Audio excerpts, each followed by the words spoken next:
What's up, everybody? It's your boy Joseph Shakura 4. Thomas Patrick Egan for Power Season 3. Vocab Entertainment.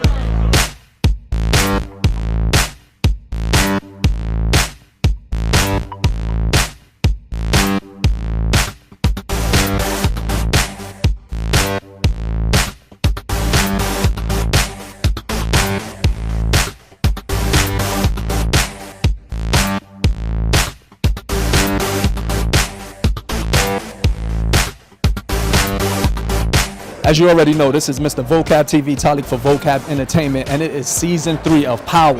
And we're going to be talking to the cast and the crew and the members and everybody on the red carpet. They tell you in business books to diversify, right? And when I do diversify, I have the success I had on my first album, on my first TV show. Like the largest debut in hip-hop album in music, then my first TV show is the highest rated show on the network to the song. You know, so it opens all kind of doors. It allows me to creatively offer my ideas and people to accept them and see them the right way. So you'll be hearing about new television shows that I picked up very shortly because I had a few projects that I've been working on quietly that are actually, we went back and forth in negotiations, and I'll be able to announce it shortly.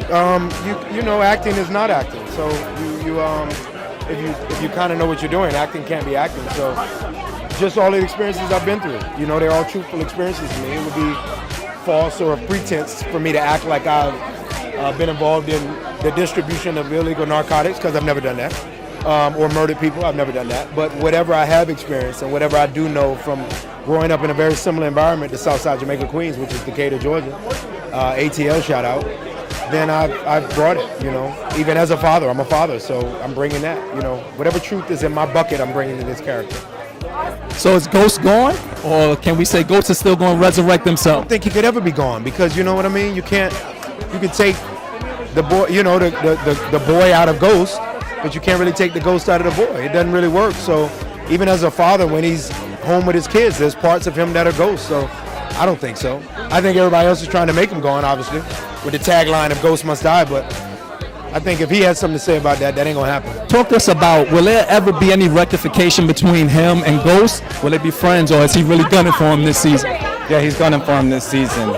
Tommy's also kind of using every tool that he has to try to get that done. People often underestimate Tommy's intelligence and his own finesse.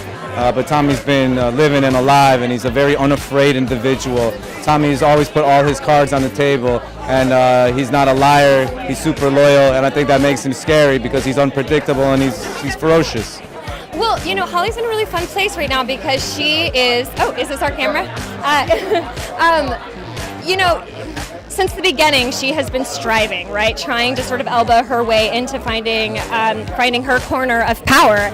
And she landed this really great guy, but she's not interested in being a kept woman. She wants to figure out a way that she can be a player in the game. She wants to be a co-pilot. She doesn't really want to be just a pretty little thing to be, you know, marooned in a gorgeous apartment. She wants to get out there. She wants to be needed. She wants to be of use. That's all she wants. So we're just, that's been her journey, is figuring out how to be a co-pilot. We know that you played Christian Vega in the soap opera scene before coming to Power. Can you talk to us about the adjustments you had to make from playing, you know, the soap opera role to coming into something so intense? Well, I mean, there's a big difference. The soap opera role, Christian was a really nice guy. Everything's pretty tamed on daytime. You come into Power and it's like real, and it gets rough. And I, somewhat of a not so nice of a guy. My character on the soap was really nice.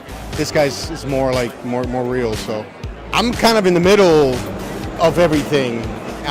You know, he came in last year from a different department to try to change things around and kind of do better for the task force, and we find out at the end that he might have some secrets. So this season we're going to find out all these secrets, and they're not all good. So Shane, it's season 3. Y'all guys have an amazing run. Let's talk about some of the developments with your character as Cooper.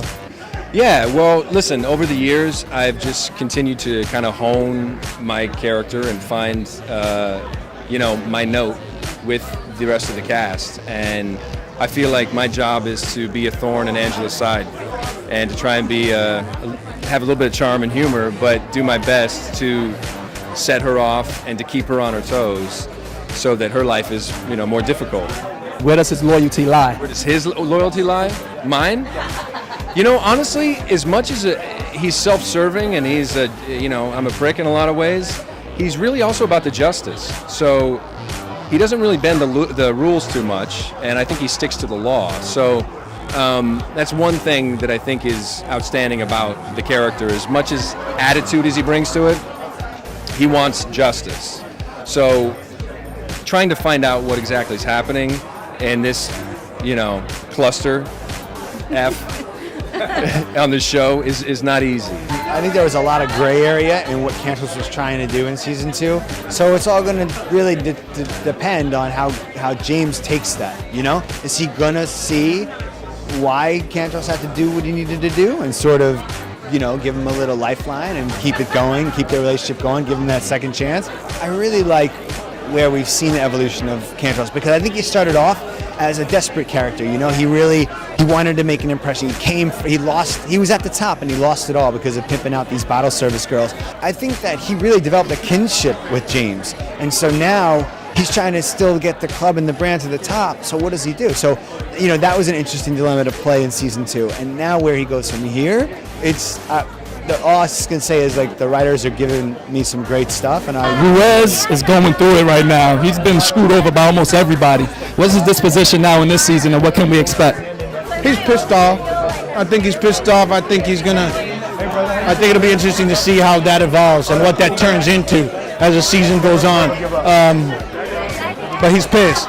What's about the development of your character? Things are about to get a lot more tense. I think that it's just Lakeisha starting to figure out what's going on, and she's not in the dark anymore. And you got to be careful what you wish for, because you think you want to know something, and then when you find out, you got to do something with the information. So you get to see kind of her conflict and what ends up happening. I think it all depends as to whether or not he can live up to the promise that he made her. She loves him, but him being a murdering drug dealer is not a negotiable thing. It gets a little sticky. Yeah. To say the least. All right. This season and forward. The Descent.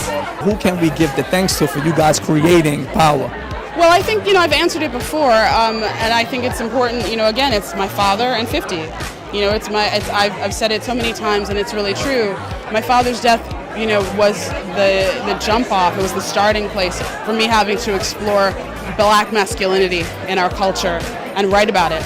And because I was writing about that, and then I met 50 and I started to write about that, that's where it came from. It came from identity, and then it came from identity that was separate identity or individualized identity. For example, Tommy.